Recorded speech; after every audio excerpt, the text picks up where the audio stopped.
Hello, this is a quick demo of my no-knead bread recipe. Have here 408 grams of strong bread flour. You can use any flour. You can use a mixture of bread flour and whole wheat flour. You could use all whole wheat flour. The beauty of this recipe is it's very forgiving. I use 1.5 teaspoons of sea salt and 1/2 teaspoon of dry yeast.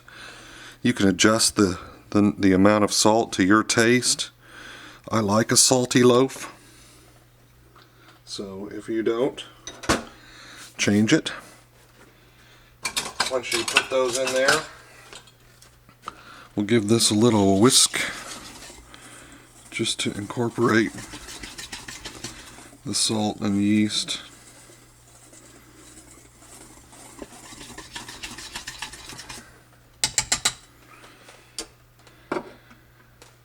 And then a 1.5 cups of room temperature water.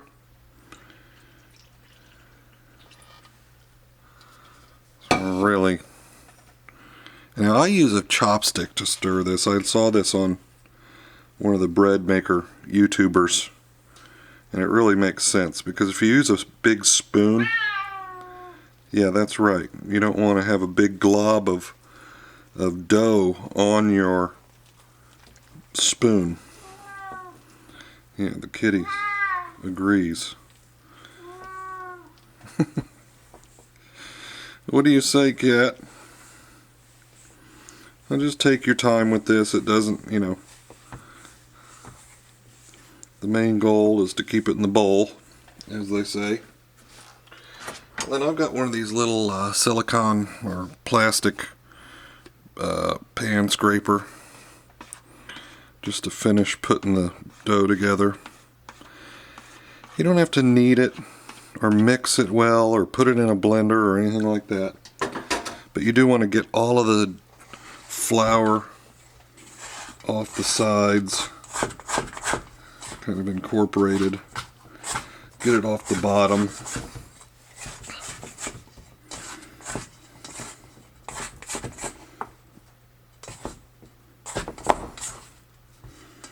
Maybe give it a couple of quick flops here.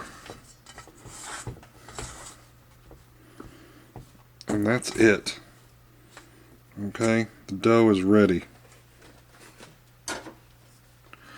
Or it will be ready in 12 hours. I just scraped this off of here. It's alright, doesn't have to be perfect. Okay, so then you end up with this. Now you can see this is a very wet, extremely wet dough. It's supposed to be. A lot, that's right, kitty. A lot of people, when they first see this dough, they look at this and they're like, how am I going to make bread out of that? And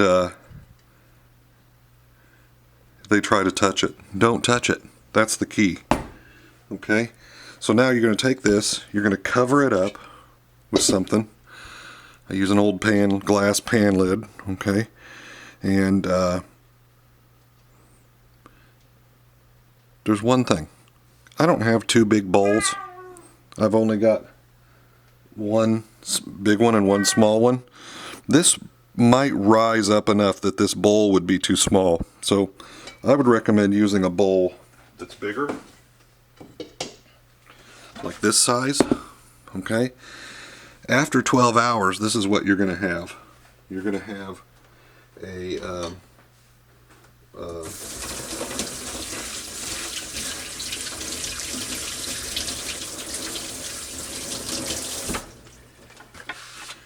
very bubbly, very kind of jiggly, still extremely wet. Okay? And now there's a different way. You can't touch it. That's the key. Okay, so how are we going to get it into a bread pan or into some kind of form without touching it? And that's really the only tricky part of this technique. So first, just kind of scrape it out using your scraper. You want to try as you're doing this to bust most of the bubbles, but you don't have to.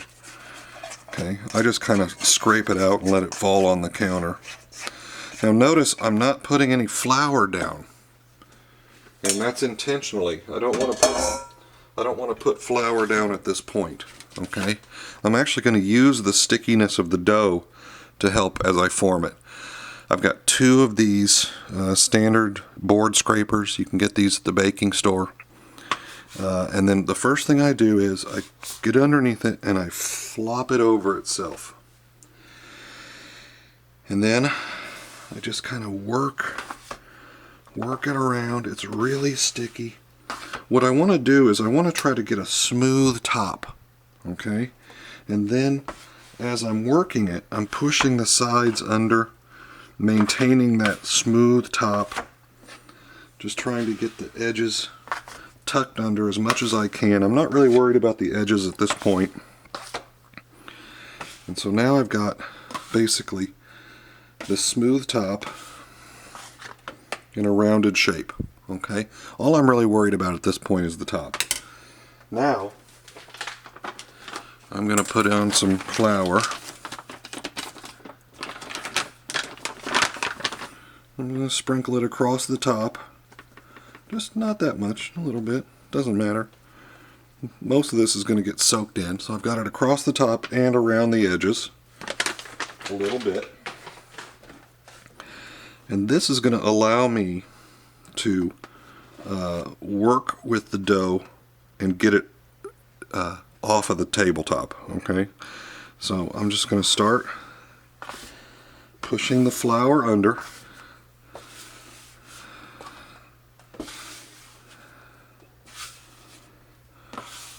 I'm not worried about that flour on top. In fact, I don't want to disturb the top at all.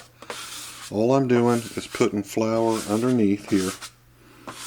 And now this is loose from the board. It's loose from the countertop. Most of the flour is underneath there.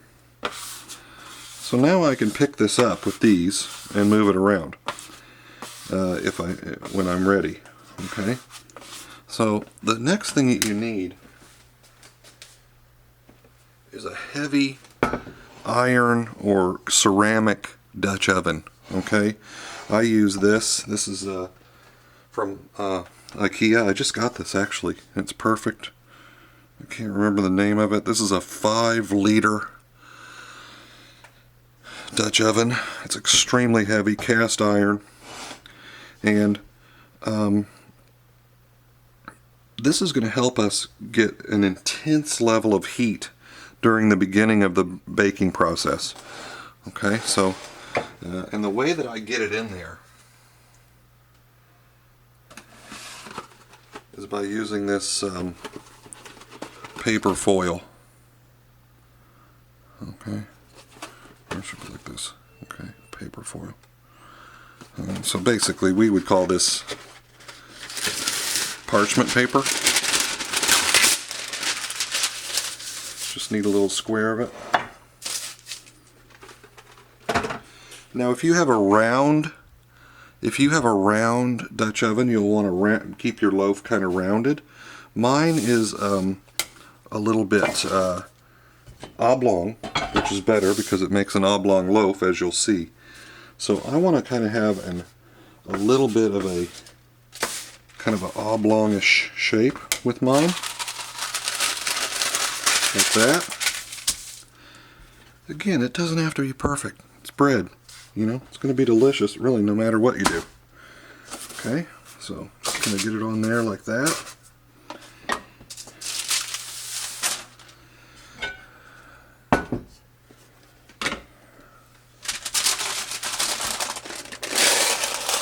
Pick it up. Plop it in there, and you're ready to go to the oven. I let it raise. I put it in the oven for 1 hour and just let it rise. And if you want to, You can take a pair of scissors. I don't always do this, but I'll do it now just to demonstrate it. Just take and make a little cut right there in the middle. That'll help it blow out. If it does blow out, it'll blow out hopefully on the top. Let it rise for an hour, and then 25 minutes with the lid on. And this is at 220. I usually, when I preheat the oven, I just leave the Dutch oven in there. It's been in the oven for 1 hour proofing with the first proof. I turn my oven up as high as it'll go to 250, and just to give it a blast of heat, and then whenever it rings that the temperature has come up, I'll turn it down to 220, set my timer for 25 minutes. So 25 minutes with the lid on. And then after 25 minutes, I'll take the Dutch oven out of the oven and use the paper to pick up the bread, and I'll put the bread in there for 25 minutes uncovered. And during that part,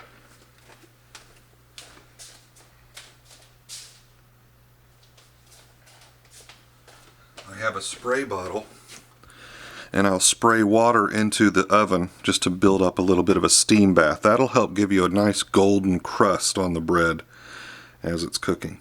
Okay? I'll show you the end result in a few minutes.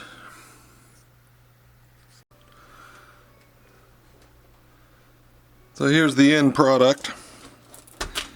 You can see here that it's a little bit dark, but that's okay. It's nice, firm. Cut it. It's still fresh out of the oven. Probably too hot to cut, but I'll cut it anyway.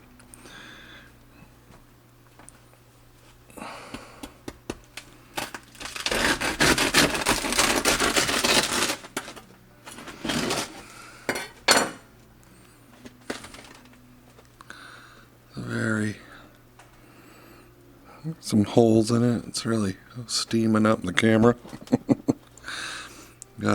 Very delicious, and it's moist inside. It makes delicious toast. So to recap, into the oven for 25 minutes at 220 with the lid on the Dutch oven.